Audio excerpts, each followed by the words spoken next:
आइए दोस्तों, आज हम आपको लाडली निकुंज वन का वृंदावन के बारे में बताते हैं। आपने क्या कभी ऐसा स्थान के बारे में सुना है जो रात होते ही इंसानों का प्रवेश करना बंद हो जाता है, क्योंकि वहाँ होती है राधा कृष्ण की जीवन की लीला। यह कोई कल्पना नहीं है, यह है लाडली निकुंज वन वृंदावन का वो पवित्र स्थान दोस्तों, जहाँ आज भी प्रेम के आदर्श तरंगियाँ बहती हैं। आइए जानते हैं इस रहस्यों से भरे और आध्यात्मिक स्थल के बारे में।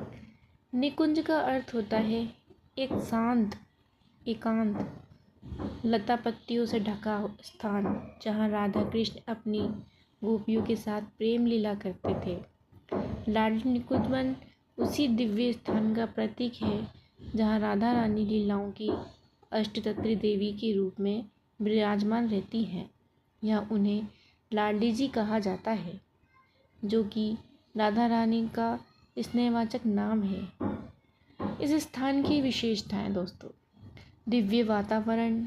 यह स्थान अत्यंत शांत है, हरियाली से युक्त और आध्यात्मिक ऊर्जा से भरपूर होता है।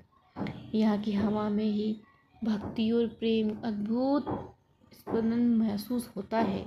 राधा कृष्ण की लीलाओं का स्थल माना जाता है ये। राधा रानी यह अपनी सखियों के संग श्री कृष्ण के साथ रास लीला किया करती थी।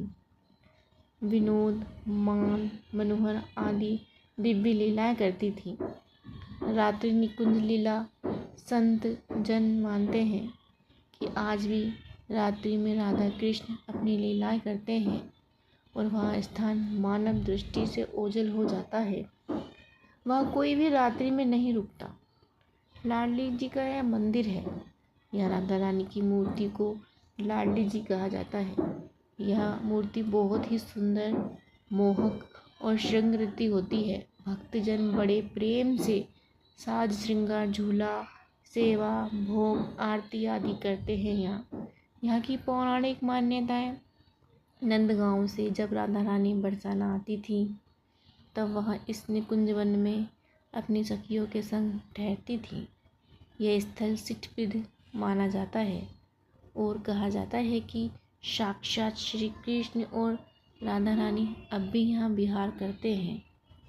इसकी पौराणिक मान्यताएं बहुत कुछ है।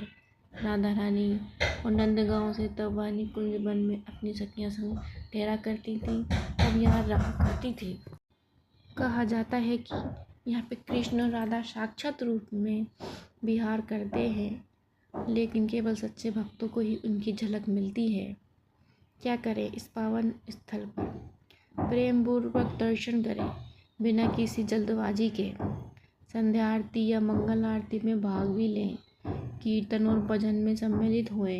वृंदावन के अन्य निकुंज स्थानों जैसे सेवा कुंज, निधिवन, रंग महल आदि के दर्शन करें। यहाँ की विशेष सावधानी है तो दोस्तों, रात्रि के समय इस क्षेत्र में रुकना वर्जित माना जाता है। कहा जाता है, माने जाते हैं कि यदि कोई रात को यहाँ रुकता है तो वह मानसिक रूप से विक्षिप्त हो सकता है।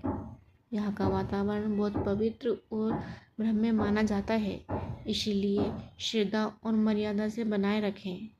निष्कर्ष यही निकलता है दोस्तों इसके बारे में कि लाडली निकुंज वन वृंदावन कोई साधारण तीर्थ नहीं, बल्कि एक जीवंत लीला भूमि है। यह वह स्थान है जहाँ भक्ति, प्रेम, समर्पण और लीलाओं का समुद्र बहता है। यदि आपके मन में सच्ची श्रद्धा है तो यहाँ आपको राधा कृष्ण के अदृश्य उपस्थिति का अनुभव अवश्य होगा। लाडली राधा रानी का प्रेम से भरा नाम है। लाडली जी ब्रज की रानी, जहाँ माना जाता है कि आज भी रात में राधा कृष्ण की लीलाएं होती हैं और इसीलिए यहाँ रात्रि में प्रवेश वर्जित है। जो भी रात्रि में इस वन में रुका वह या तो मानसिक रूप से विविक्त हो गया या फिर अगले दिन मिला ही नहीं। ऐसा कहा जाता है कि राधा रानी अपने सखियों के संग श्री कृष्ण के साथ रास लीला करती हैं यहाँ पे, इसलिए भक्त केवल दोपहर तक ही दर्शन करते हैं और संध्या होते ही मंदिर और निकुंज वन को बंद कर दिया जाता है, जहाँ राधा रानी की मनमोहक मूर्ति विराजमान भी है और आरती के माध्यम से प्रेम प्रकट करते हैं। ऐसा माना जाता है कि जो भी सच्चे मन से लाडली राधा रानी का ध्यान करता है, उसकी हर मनोकामना पूर्ण होती है। धीमे